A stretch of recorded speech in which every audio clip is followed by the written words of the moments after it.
할렐루야. 베스트셀러를 넘어서서 밀리언셀러가 된 책 가운데 칭찬은 고래를 춤추게 한다, 이런 책이 있습니다.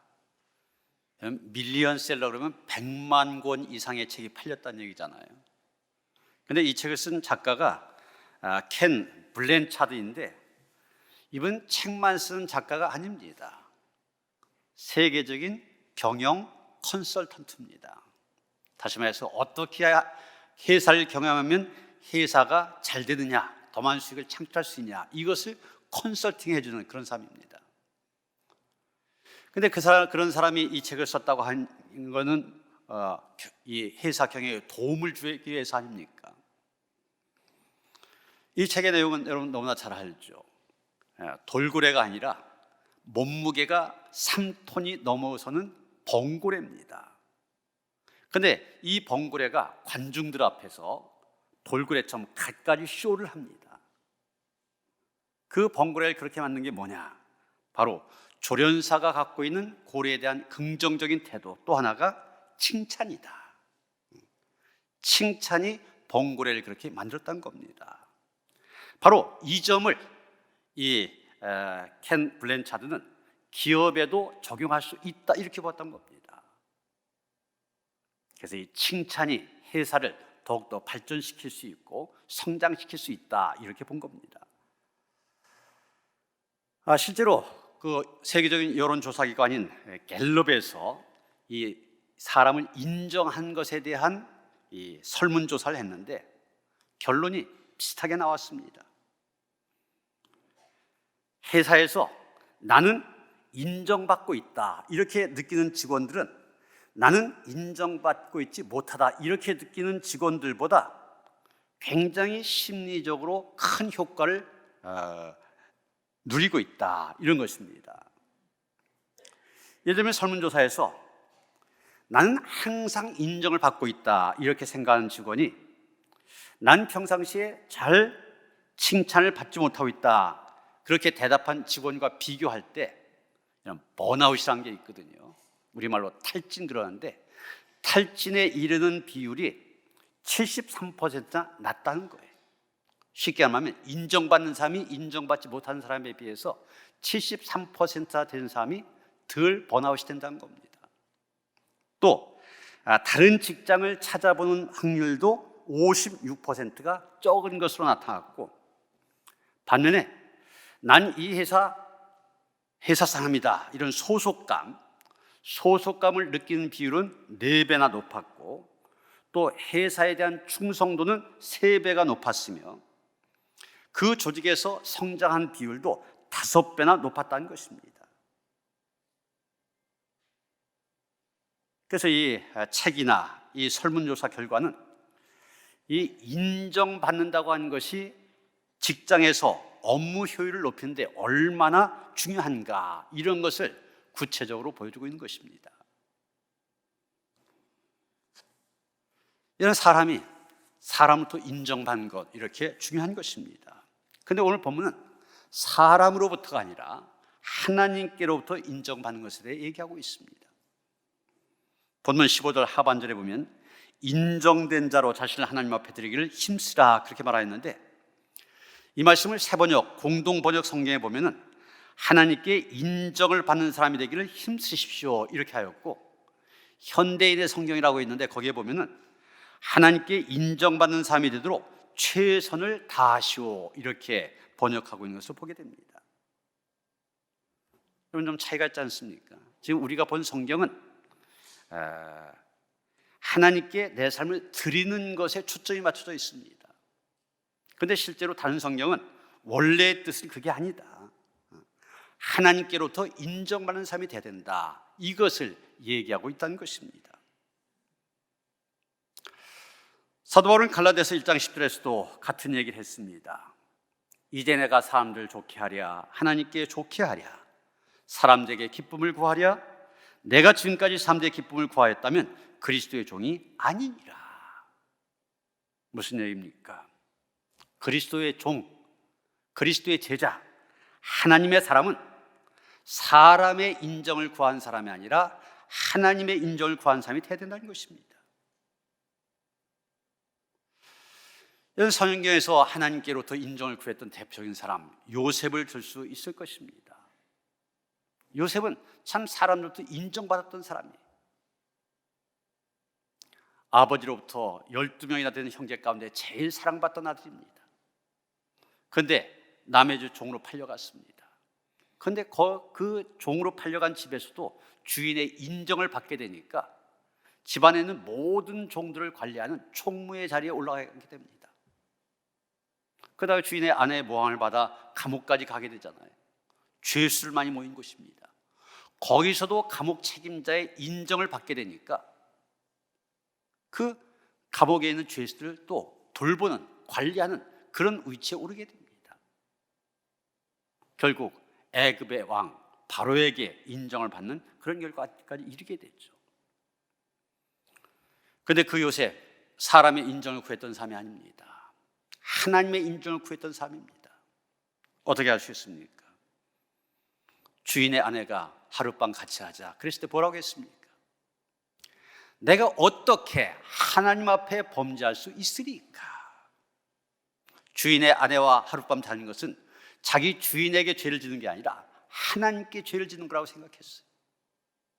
하나님 앞에 그는 늘 하나님의 인정을 구했다는 것입니다. 우리는 하나님께로부터 난 내가 좋다, 내가 내 마음에 든다, 내가 내 기쁨이 된다, 인정받는 삶이 되어야만 됩니다. 바울은 오늘 본문에서 이렇게 하나님에게 인정받는 삶이 되도록 최선을 다하라 그렇게 얘기합니다. 그러면 어떤 사람이 하나님께로부터 인정받을 수 있는가, 그것을 얘기하고 있습니다. 첫째로 하나님께로부터 인정받는 삶이 되려면 말다툼을 하지 말아야 된다고 얘기합니다. 여러분 14절 바울이 뭐라고 말합니까? 너는 그들로 이 일을 기억하게 하여 말다툼을 하지 말라고 하나님 앞에서 엄히 명하라 그렇게 말하고 있습니다. 여기 너는 그랬는데 너가 누굽니까? 이게 지금 디모데 후서, 디모데에게 보낸 편지잖아요. 그러니까 너는 디모데를 가리킵니다. 그러면 너는 그들로 그랬는데 그들은 누굽니까? 이건 좀 앞으로 가서 보면은 2절에 충성된 사람들이 나옵니다. 바로 충성된 사람들을 가리키는 겁니다. 다시 말해 지금 바울은 디모데에게 뭐라고 얘기했냐면 이 교회 안에 충성된 사람들이 있는데 그 사람들에게 다 말다툼 하지 말라고 엄히 명하라 그렇게 얘기하고 있는 것입니다. 그런데 한 가지 주목할 일이 있습니다. 너는 그들로 이 일을 기억하게 하여 그랬지 않습니까? 이 일을 기억하게 하여. 그럼 여기서 또 이 일은 무엇인가 생각해 봐야 되겠죠. 이 일은 바로 앞에 말씀, 바로 11절서부터 13절까지 나오는 말씀을 얘기한 것입니다. 여러분 이 말씀은 찬양시입니다. 그리고 그 찬양의 내용은 교회 안에 충성된 사람들이 주를 위하여 죽도록 충성해온 것을 노래한 것입니다. 바울은 지금 디모데에게 충성된 사람들이 지금까지 어떻게 죽도록 충성해왔느냐 그것을 기억하게 하라 이렇게 말하고 있는 것입니다. 여러분 지금까지 말씀드린 것을 정리하면 어떻게 됩니까? 바울은 지금 디모데에게 명하라고 얘기합니다. 교회 안에 충성된 사람들에게 그동안 주님께 죽도록 충성해온 것을 기억하면서 말다툼을 하지 말라고 명하라 이렇게 얘기하고 있는 것입니다. 이거 무슨 얘기입니까? 교회 안에 말다툼이 있다는 얘기죠. 그것도 교회를 위해서 충성스럽게 일했던 사람들, 교회를 위하여 죽도록 충성했던 사람들, 그 사람들 사이에 지금 말다툼이 일어났고 그 말다툼이 교회를 큰 위험에 빠뜨리고 있다는 것입니다. 그러니까 그 말다툼을 금하도록 명하게 된 것입니다. 여러분 그렇습니다. 주를 위하여 충성하던 사람들이 말다툼에 휘말리게 되면 교회는 갈등과 분열의 소용돌이로 몰아갈 수 있습니다. 그 다음 어떻게 됩니까?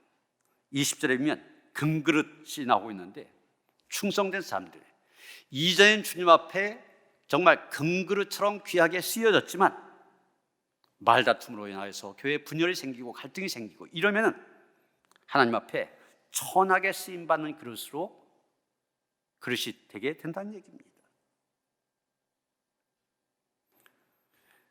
이솝의 우화에 보면 이런 이야기가 나옵니다.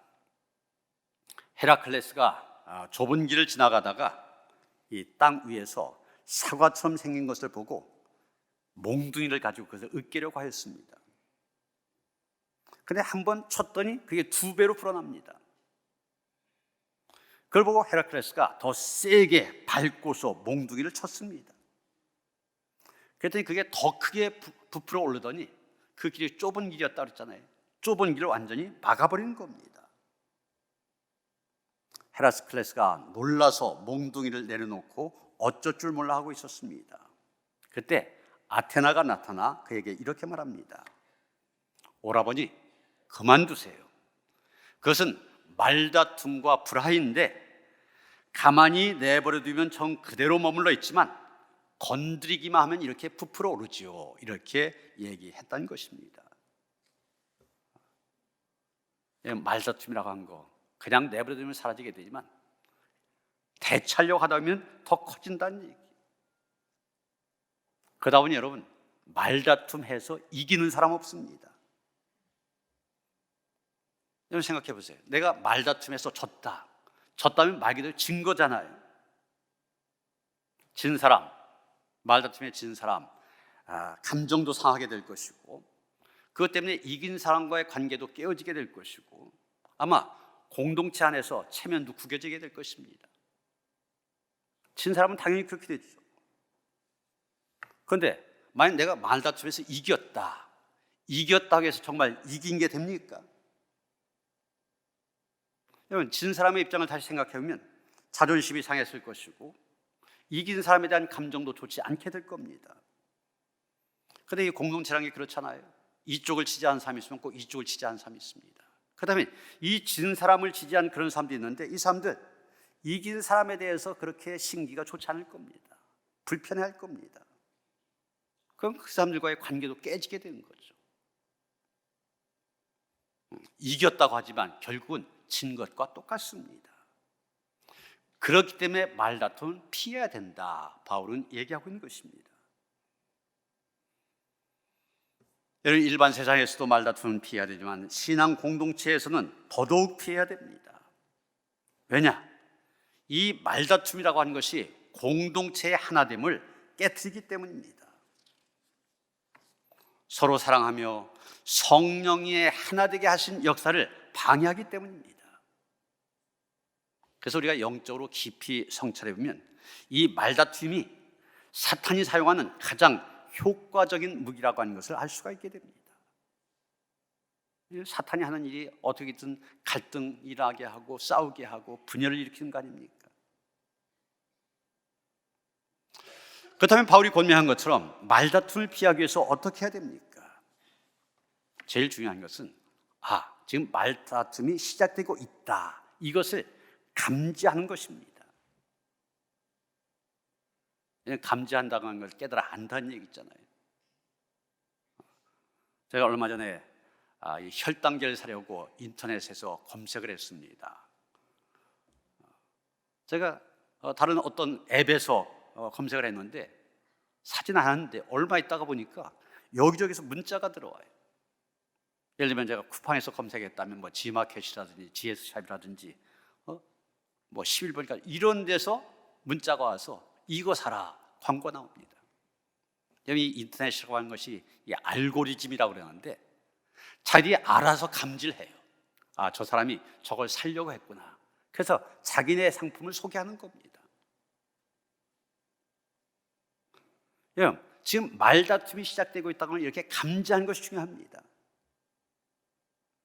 이솝 우화에서 헤라클레스가 사과같이 생긴 것을 보았을 때 그것을 지켜보던 아테나가 지금 말다툼이 시작되고 있는구나 이것을 알아차렸던 것처럼 우리가 지금 말다툼이 시작되고 있다, 이것을 감지하는 것이 중요합니다.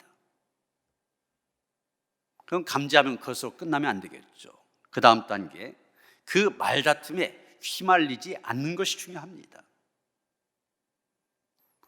내가 원치 않게 말다툼이 시작했다, 그러면 거기에 동조하지 말아야 된다는 겁니다. 우리가 손바닥 마주쳐야만 소리가 나잖아요. 손바닥 마주치지 않으면 소리가 나지 않습니다. 그런 것처럼 응대하지 않으면 되는 거예요. 지금 말다툼이 시작하려고 한다, 그러면 그 자리를 피한다든지 화제를 바꾼다든지 상대방이 끝까지 추가하면 먼저 사과한다든지, 이래서 그 말다툼이 커지지 않도록 해야만 됩니다. 여러분, 교회에 충성스러운 사람들이었잖아요. 우리 역시 하나님 앞에 충성스러운 사람들, 귀하게 쓰임받았다 할지라도 말다툼을 하게 되면 상황이 달라집니다. 하나님께 인정받는 사람이 아니라 하나님께 골칫거리가 되어집니다. 그래서 바울은 말다툼을 하지 말게 하라 권면하고 있는 것입니다. 두 번째, 하나님께 인정받는 사람이 되면 진리의 말씀을 옳게 분별할 수 있어야만 됩니다. 여기 분별하다는 말, 똑바로 자르다, 이런 뜻을 갖고 있습니다. 마치 이 돌을 다루는 석공이 대리석을 반드시 자르는 것처럼, 또 농부가 쟁기로 밭을 갈 때 곧바르게 이렇게 가는 것처럼, 또 경주장에서 경주자가 운동장을 규칙대로 달리는 것처럼 하나님의 말씀에서 벗어나지 않고 바르게 사는 것, 그럴 때 분별하다, 이 말 쓴 것입니다. 진리의 말씀, 복음을 잘 분별하여 그것을 우리의 삶에 제대로 적용할 줄 알아야만 됩니다. 그런데 이 분별력이 없으면 낭패를 당하게 됩니다. 작곡가 핸델이라는 사람이 가발을 잃어버렸습니다. 이런 보시는 것처럼 그 시대의 이 음악가들, 저는 가발을 다 썼었습니다. 굉장히 중요한 그런 물건이었었는데, 가발을 잃어버려서 난처해하는 이 핸델에게 한 아가씨가 가발을 찾아다 주었습니다. 근처 이발소에서 일하던 여인이었습니다. 아마 이 핸델이 이발하러 갔다가 놓고 온 모양이에요. 고마운 마음에 핸델은 그녀를 자주 찾아가게 되었고, 두 사람은 서로 사랑하는 사이가 되었습니다. 핸델은 그녀에게 자기가 작곡한 오라토리오 메시아의 친필 악보를 주었습니다. 그러면서 내심 그녀와 결혼까지 할 그런 생각을 갖고 있었습니다. 그러던 어느 날 핸델이 이발소에 들렸습니다. 그런데 아가씨는 핸델이 온 줄도 모르고 일을 하고 있었습니다. 손님의 머리를 만지고 있었는데 그냥 무심코 동료 이발사에게 말합니다. 이 손님의 머리를 말아주게 악보 몇 장만 갖다 주세요, 그럽니다. 그 말 들은 핸델, 조용히 이발소를 빠져나와서 다시는 가지 않았다는 것입니다. 이 여인, 그 악보가 얼마나 귀중한지 그 가치를 전혀 모르는 여자입니다. 여러분, 이 여인처럼 하나님의 말씀인 진리, 그것을 제대로 분별하지 못하는 모습, 그것이 바로 이 여인과 같은 우리의 모습 아닙니까? 우리가 말씀을 읽고 지금도 여러분 앉아서 말씀을 듣고 있지만 다 깨닫는 것은 아닙니다. 진리의 말씀은 성령께서 조명해 주셔야만 그 의미를 알 수 있기 때문입니다. 진리를 분별하지 못하는 사람에게 성경은 그저 책 한 권으로 보일 뿐이지 그것이 살아있는 말씀, 능력의 말씀으로 우리에게 와닿지를 못합니다. 아전인수라는 한자가 있지 않습니까? 원래 뜻은 제밭의 물대기, 그런 뜻입니다. 자기에게 이롭게 되도록 멋대로 언행을 일삼을 때 아전인수식으로 해석한다, 그렇게 얘기합니다. 여러분, 우리가 하나님의 말씀에 대해서는 그 말씀을 자기에게 유리하도록 왜곡해서는 안 됩니다. 하나님의 말씀을 나의 뜻에 맞도록 하는 것이 아니라 하나님의 말씀에 맞도록 내 뜻을 바꿔야만 됩니다. 여러분 혹시 말씀에 편식하고 있는 것은 아닙니까? 그저 듣기 좋은 말씀, 먹기 좋은 말씀만 붙잡고 있는 것은 아니란 얘기입니다. 하나님께서 인정하시는 사람은 무엇보다 먼저 하나님의 말씀을 올바르게 분별할 줄 아는 사람입니다. 이것은 마치 항해하는 사람들이, 바다를 항해하는 사람들이 지도를 바르게 볼 줄 아는 것과 똑같습니다. 아무리 배를 잘 조종한다 할지라도 지도를 볼 줄 모르면 어떻게 됩니까? 엉뚱한 곳에 도달한다든지 아니면 바다에 표류할 수밖에 없습니다. 마찬가지입니다. 하나님의 말씀을 바로 알고 그것을 바로 실천할 수 있을 때 하나님께로부터 인정받는 사람이 될 수 있는 것입니다. 로마서 12장 2절에는 바울은 얘기합니다. 너희는 이 세대를 본받지 말고 오직 마음을 새롭게 함으로 변화를 받아 하나님의 선하시고 기뻐하시고 온전하신 뜻이 무엇인지 분별하도록 하라. 성경은 한결같이 분별할 것을 강조하고 있습니다. 그만큼 우리의 신앙생활을 제대로 하기 위해서 분별하는 것이 중요합니다. 여기 이단들의 특징이 교주를 신격화하는 거 아닙니까? 통일교회 문선명은 자기를 재림 예수다 그랬고, 이 전도관의 박태선 자기를 감람나무라고 그랬습니다. 1970년대 한창이었던 JMS 정명석, 자기를 JMS, 자기의 첫 글자를 따서 JMS 그랬는데 그걸 어떤 식으로 얘기했냐? J는 지저스, M은 모닝, S는 스타. 그래서 예수는 새벽별이다. 자기가 바로 예수 새벽별이라는 얘기입니다. 코로나 과정에서 가장 문제가 됐던 신천지의 교주 이만희, 자기를 직통 계시자라고 했습니다. 성경을 통해서 하나님의 계시를 듣는 것이 아니라 자기는 하나님께로부터 직통 계시를 받는 사람이다. 그러면서 또 그게 자기는 보혜사 성령이라고 주장했습니다. 예수님께서 다시 보내시겠다는 보혜사 성령, 자기가 바로 그 보혜사 성령이라는 얘기. 그런데 이 신천지에서 탈퇴한 사람의 증언에 의하면 이 신천지 안에는 대학 교수 등 이런 지식인층에 속한 사람들이 굉장히 많다는 겁니다. 참 이해가 안 되는 거 아닙니까? 세상적인 학문 아무리 많이 공부하고 연구하면 무슨 소용이 있습니까? 진리를 제대로 분별하지 못합니다. 사람 이만희를 하나님처럼 섬깁니다. 이단이 여러 가지로 우리를 유혹한 시대, 진리, 곧 복음을 제대로 분별하는 일이 무엇보다 중요한 것입니다. 세 번째, 하나님께 인정받는 사람이 되면 부끄러울 것이 없는 일꾼이 되어야만 됩니다. 여러분 15절 보면 너는 부끄러울 것이 없는 일꾼으로 인정된 자로 자신을 하나님 앞에 드리기를 힘쓰라 그랬지 않습니까? 지금 바울이 디모데에게 직접 당부하고 있습니다. 너 부끄러울 것이 없는 일꾼으로 자신을 하나님 앞에 드리라는 것입니다. 바울은 지금 제자인 디모데에게 내가 하나님 앞에 보물처럼 계속해서 귀히 쓰임을 받으려면 부끄러울 것이 없도록 자신을 잘 관리해야 된다고 얘기하고 있는 것입니다. 마지막까지 부끄러울 것이 없도록 자신을 잘 관리한 사람이 리더십을 잘 발휘할 뿐만이 아니라 귀한 열매를 거둘 수 있기 때문입니다. 제가 지난번 연애 목회계획 세미나에서 인생 2막 여러 가지 그런 제목으로 설교했다고 말씀을 드렸었는데, 그때 성경 본문이 사무엘상 12장 1절부터 5절까지입니다. 그런데 그 내용은 이스라엘의 새로운 왕을 세운 다음에 사무엘이 공식적인 은퇴를 선언하면서 백성들 앞에 한 고별 설교입니다. 이건 그가 태어난 시대 사사시대 아닙니까?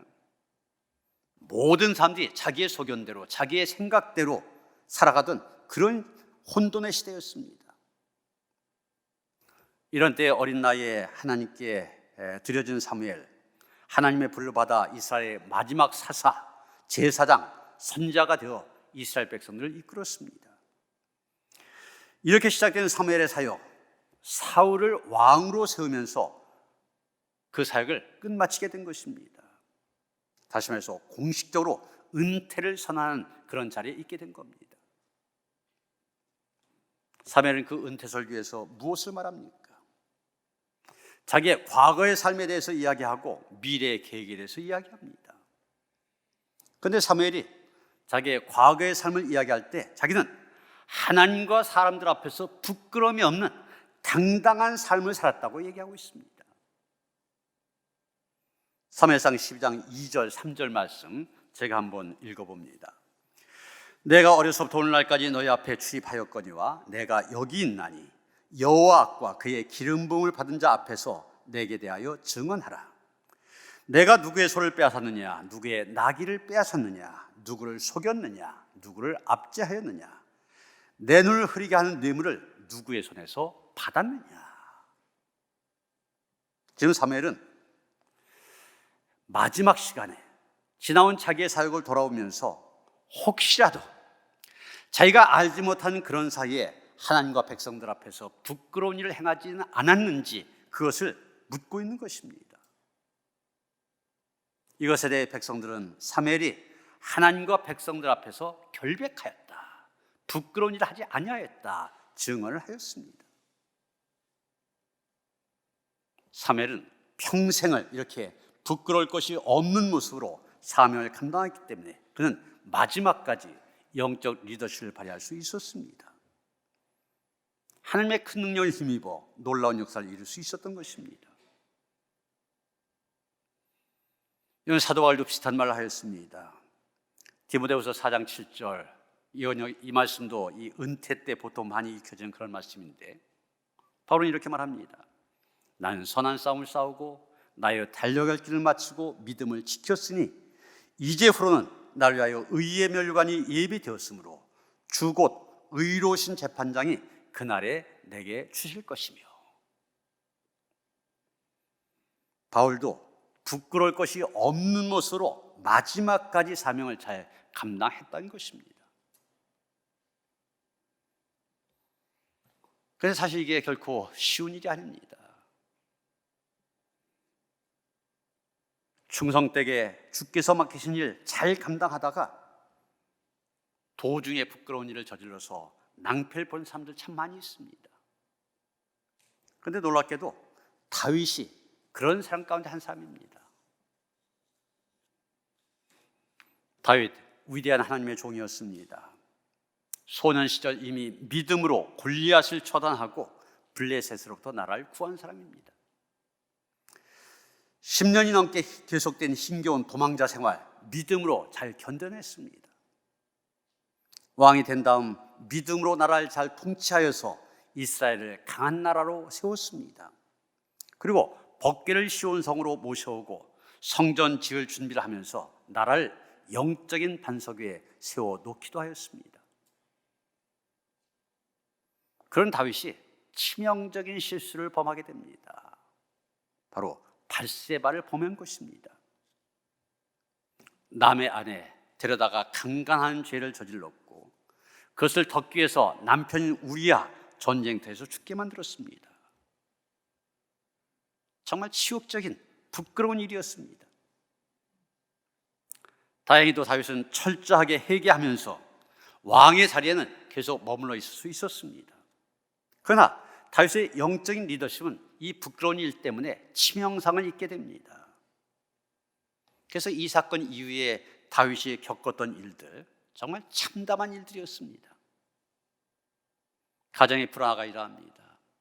이복 오빠가 이복 누이 동생 범하는 죄를 짓게 되고 그래서 버리게 되니까 이복 동생이 그 이복 형을 죽이는 다툼과 심지어 살인 사건까지 일어납니다. 자식들 가운데 자신의 신복들이 배반하고 아들이 반란을 일으키면서 왕궁에서 쫓겨나는 그런 일까지 겪게 됩니다. 나중에 인구조사하다가 하나님께 커다란 벌을 받는 그런 일까지 겪었습니다. 믿음의 삶인데 하나님의 일꾼인데 자기 자신을 잘 관리하지 못하다 보니 이런 결과를 얻게 된 것입니다.